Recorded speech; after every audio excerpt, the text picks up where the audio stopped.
अस्सलामुअलैकुम। हमारा जो चैप्टर नंबर 1 थोड़ा सा बोरिंग था वो ख़त्म हो चुका है। अब हमारे पास नेक्स्ट चैप्टर स्टार्ट होगा और यहाँ से स्टार्ट होगा फन विद फिज़िक्स। तो आइए स्टार्ट करते हैं। Hey,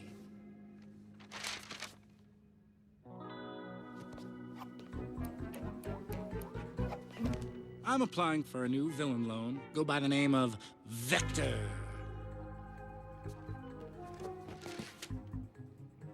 It's a mathematical term, a quantity represented by an arrow with both direction and magnitude. Vector! That's me, because I'm committing crimes with both direction and magnitude. Oh, yeah! Check out my new weapon. Piranha gun! Oh, yes! Fires live piranhas. Ever seen one before? No, you haven't. I invented it. Do you want a demonstration? Oh, ah! Shit. It's so difficult sometimes to get the piranha back inside of my... उम्मीद है आप लोगों ने इस video को enjoy किया होगा और मेरे ख्याल में काफ़ी लोगों ने इसको पहले से देख रखा होगा। तो यहाँ से एक चीज़ आपको समझ आएगी कि आप स्टूडेंट्स की फ़िज़िक्स से रिलेटेड लाइफ में जो पहला विलन इंट्रोड्यूस होने वाला है वो है वेक्टर्स। तो वेक्टर्स को जाने से पहले हम आते हैं फिज़िकल क्वांटिटीज़ की तरफ। तो हमने कहा था कि रिप्रेजेंटेशन बेस पे फिज़िकल क्वांटिटीज़ को रिप्रेजेंट करने के लिए दो चीज़ें लाजमी ज़रूरत होती हैं। एक होती है न्यूमेरिकल वैल्यू जो कि बताती है कोई भी चीज़ कितनी है, और या उसको हम मैग्नीट्यूड भी कहते हैं। दूसरी चीज़ जो थी वो हमारे पास थी यूनिट, कि किस स्टैंडर्ड से इसको मैयर किया जाता है।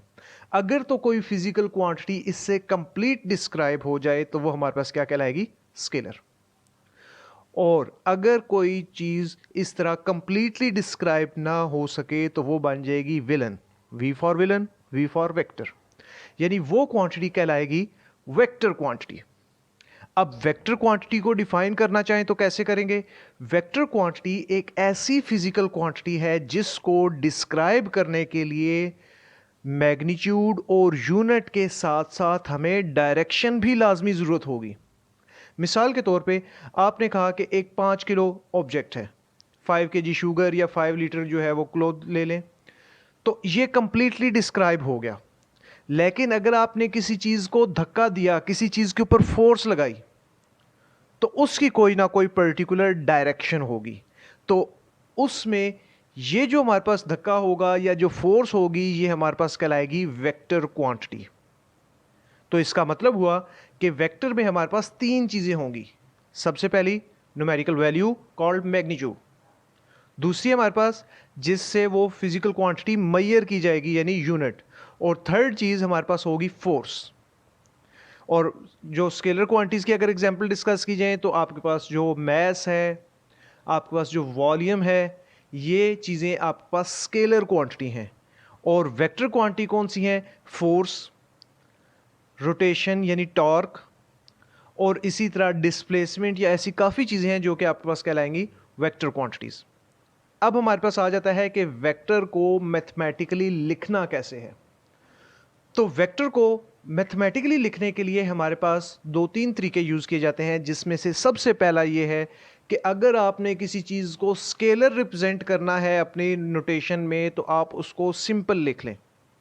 लेकिन अगर आप उस चीज़ को वेक्टर रिप्रेजेंट करना चाहते हैं तो फिर आप उसे बोल्ड करके लिखें।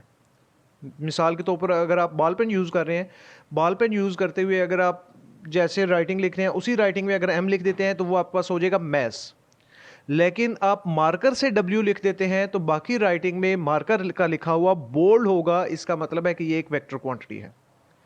दूसरा तरीका ये होता है कि जो भी हमारे पास सिंबॉलिक रिप्रेजेंटेशन है उसके ऊपर या नीचे एरो का इस्तेमाल कर लिया जाए। जैसे फोर्स को वेक्टर की फॉर्म में लिखना है तो उसके ऊपर हम एरो डाल के उसे एफ वेक्टर कर सकते हैं।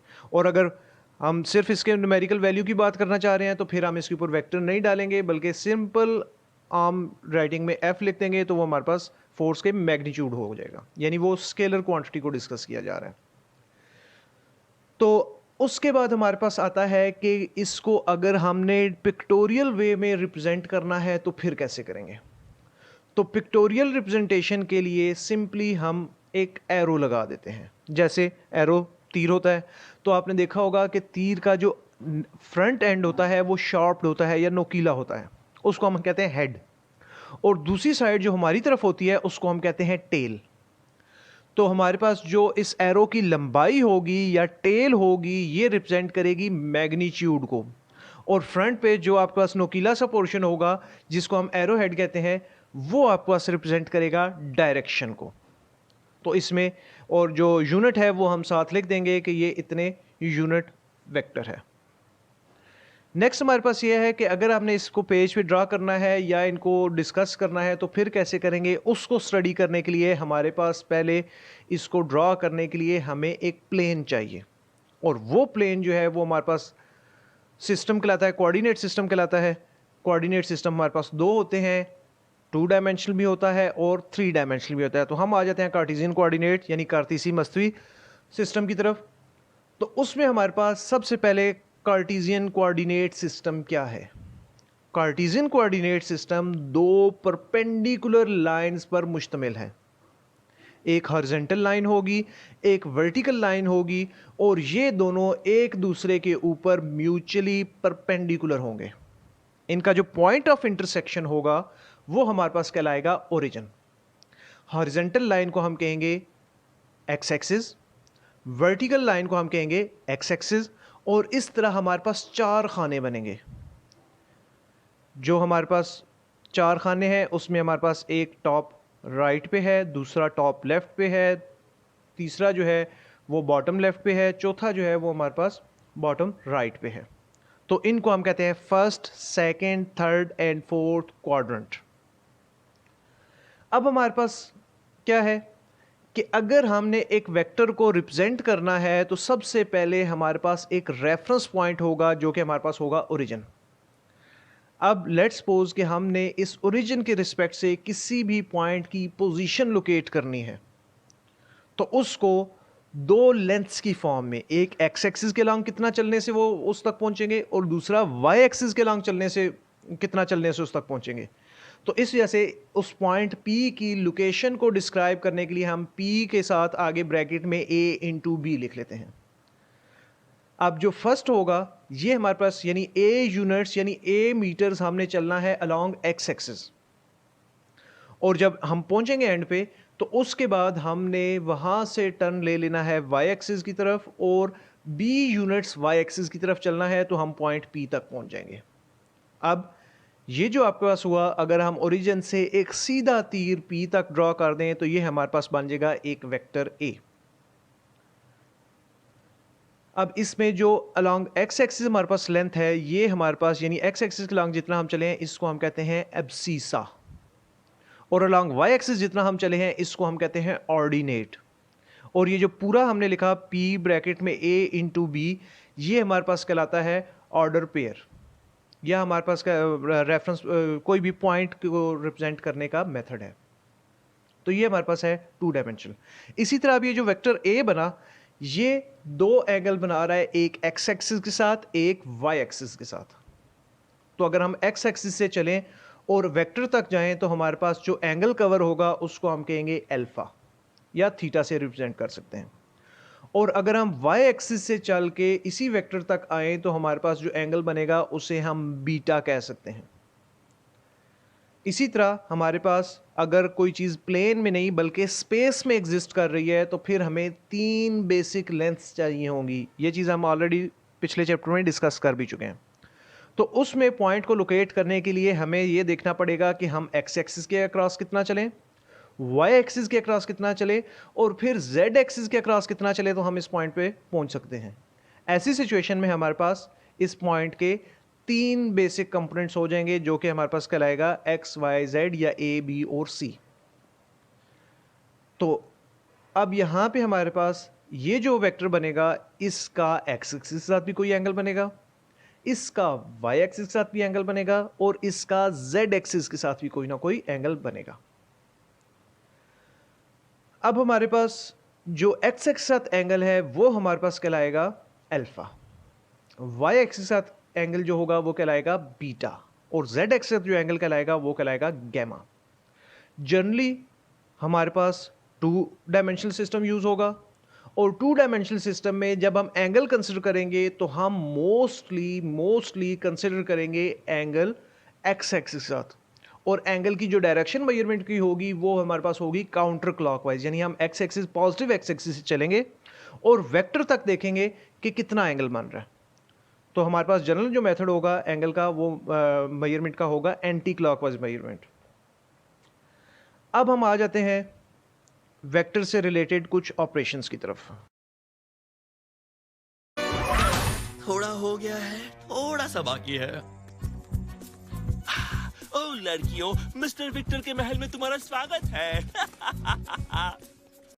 अब हम वेक्टर से रिलेटेड कुछ टर्म्स को डिस्कस कर लेते हैं।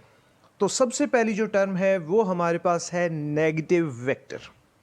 नेगेटिव वेक्टर क्या होता है? एक ऐसा वेक्टर जिसकी लंबाई तो दिए गए वेक्टर के बराबर हो लेकिन डायरेक्शन बिल्कुल मुख्तलिफ यानी ऑपोजिट हो, तो वो हमारे पास कहलाएगा नेगेटिव वेक्टर्स। मिसाल के तौर पे हमारे पास है एक वेक्टर ए जिसकी डायरेक्शन है टुवर्ड राइट, और इसकी कोई ना कोई एक लंबाई भी होगी।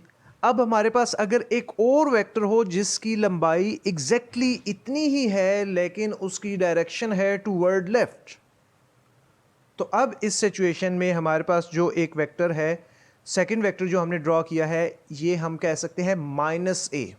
तो याद रखिएगा थ्रू आउट द फिजिक्स जहाँ पे भी नेगेटिव साइन हमारे पास आएगा, जहाँ पे डायरेक्शंस इन्वॉल्व हुई, वहाँ पे नेगेटिव साइन हमेशा हमेशा ऑपोजिट डायरेक्शन को रिप्रेजेंट करेगा।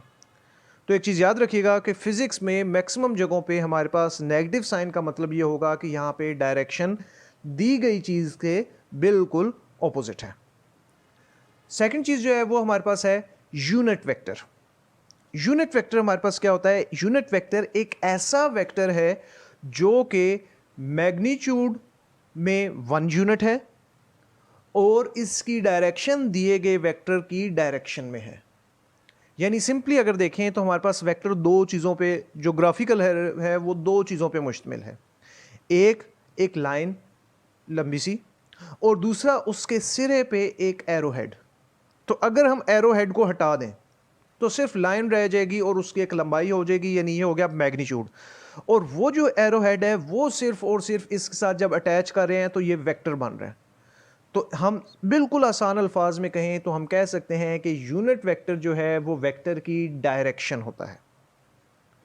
तो इस वजह से अगर हम मैथमेटिकली इसको डिस्क्राइब करना चाहें तो हमारे पास अगर कोई एक वेक्टर है ए, तो उसमें दो चीज़ें हम सामने सामने लिखते हैं जो कि होती है एक मैग्नीट्यूड, तो उसके लिए हमने सिंपली लिख दिया ए। इसके बोल्ड नहीं लिखेंगे क्योंकि बोल्ड लिखा तो ये वेक्टर कंसिडर होगा।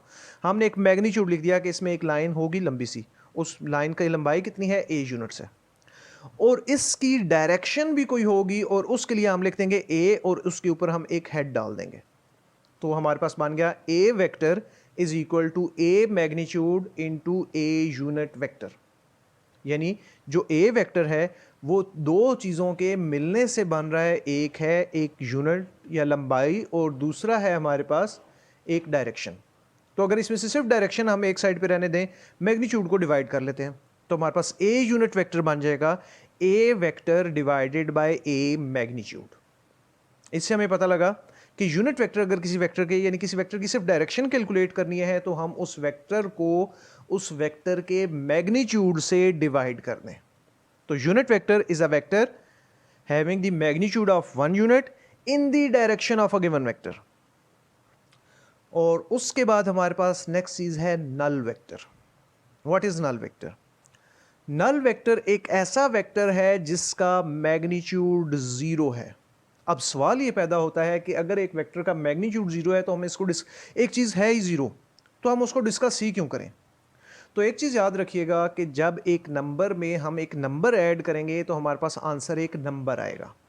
मिसाल के तौर पे 3 + 4 = 7। लेकिन जब हम एक वेक्टर में एक वेक्टर को ऐड करें तो आंसर एक वेक्टर ही आएगा। ठीक है? तो अगर हम एक वेक्टर ए है उसमें -a वेक्टर को ऐड कर दें, दोनों इक्वल इन मैग्नीट्यूड है, ऑपोजिट इन डायरेक्शन है, तो इनका सम 0 हो जाना चाहिए। लेकिन 0 एक नंबर है जो कि एक स्केलर क्वांटिटी है, जबकि वेक्टर्स के एडिशन या सब्ट्रैक्शन के केस में आंसर वेक्टर ही आना चाहिए। तो ऐसी सिचुएशन में हम इस 0 को स्केलर नहीं कहेंगे बल्कि इस 0 को वेक्टर कहेंगे, और इसको हम ओ से रिप्रेजेंट करते हैं, बोल्ड ओ से या ओ के ऊपर एरो डाल के। या अगर हम जो ओरिजिन है इसको अगर एक वेक्टर की फॉर्म में लिखें तो हमारे पास वो भी जो होगा नल वेक्टर हो जाएगा, 0i इंटू 0j। खैर ये मैं आपको बाद में एक्सप्लेन कर देता हूँ कि i j क्या होते हैं। नेक्स्ट है मेरे पास जो वो है एडिशन ऑफ वेक्टर्स, कि वेक्टर्स को अगर हमने जमा करना है तो कैसे करेंगे। तो वेक्टर्स को जमा करना आसान नहीं है। क्यों आसान नहीं है? क्योंकि इस पे अलजेब्रिक मेथड यूज नहीं होता। अलजेब्रिक मेथड अगर यूज नहीं होता, क्यों यूज नहीं होता? क्योंकि हमारे पास 3 + 4 को तो 7 कर सकते हैं, लेकिन नॉर्थ प्लस ईस्ट को हम ऐड अप नहीं कर सकते, क्योंकि नॉर्थ और तरफ है, ईस्ट और तरफ है। तो ऐसी सिचुएशन में वेक्टर्स को ऐड करने का एक स्पेशल मेथड होगा जिसको हम कहेंगे हेड टू टेल रूल। अब हेड टू टेल रूल क्या है? हेड टू टेल रूल ये है कि लेट्स सपोज हमारे पास n नंबर ऑफ वेक्टर्स हैं, कई सारे वेक्टर्स हैं। तो हम क्या करें, सबसे पहले पहला वेक्टर ड्रॉ कर लें। ज़ाहिर बात है, वेक्टर ड्रॉ करने के लिए क्या करेंगे, एक लाइन लगाएंगे और जहाँ पे वो लाइन एंड होगी वहाँ पे उसके एरो लगा देंगे। तो ये हमारे पास टेल से स्टार्ट करेंगे, हेड तक जाएंगे और आगे हम उसके एरो डालेंगे। जहाँ पे एरो ख़त्म हुआ, यानी जहाँ पे एरो हेड आया, वहाँ से हमने दूसरे वेक्टर की टेल बनाना शुरू कर दी और हेड तक ले गए। जहाँ पे दूसरे वेक्टर का हेड आएगा वहाँ से हमने तीसरे वेक्टर की टेल शुरू कर दी, और इस तरह करते करते हमने हर वेक्टर, हर अगले वेक्टर की टेल को पिछले वेक्टर की हेड से मिलाते गए, और आखिर में हमने पहले वेक्टर की टेल को आखिरी वेक्टर की हेड के साथ मिला दिया। तो अब ये जो हमारे पास एक आखिरी चीज़ बनेगी जिसमें टेल टेल से ज्वाइन होगी, हेड हेड से ज्वाइन होगी, ये हमारे पास कहलाएगा रिजल्टेंट वेक्टर। रिजल्टेंट वेक्टर को कैसे डिफाइन करेंगे? एक ऐसा वेक्टर जिसमें तमाम ऐड किए जाने वाले वेक्टर्स का इफेक्ट मौजूद हो। Resultant vector is a vector having the effect of all vectors to be added. अब अगर हम डायग्राम में इसको ऐड करना चाहते हैं तो हम क्या करेंगे, सबसे पहले मिसाल के तौर पे हमारे पास दो वेक्टर्स हैं, एक वेक्टर है A, दूसरा वेक्टर है B। इनकी कोई एक स्पेसिफिक डायरेक्शंस है। तो हमने सबसे पहले ड्रॉ करना है frame of reference. Frame of reference draw कर लिया और वेक्टर्स की स्केलिंग के अकॉर्डिंग हमने वेक्टर भी ड्रॉ कर लिया। अब हमने क्या करना है कि पहले वेक्टर की टेल को ओरिजिन पे रखना है। जैसे वेक्टर ए की टेल को हमने ओरिजिन पे रख दिया और इसकी जो डायरेक्शन हुई वो डायरेक्शन बना ली। जहाँ पे ए वेक्टर एंड हो रहा है, जहाँ पे ए वेक्टर की टिप आ रही है, अब उस पॉइंट को हमने रेफरेंस पॉइंट ले लेना है, और उस रेफरेंस पॉइंट पे हमने वेक्टर बी ड्रॉ कर देना है उसकी डायरेक्शन और उसकी स्केलिंग के अकॉर्डिंग। हमारे पास ये एक वेक्टर जो है ए, इसकी जो हेड है वो बी वेक्टर की टेल के साथ ज्वाइन हो चुका है।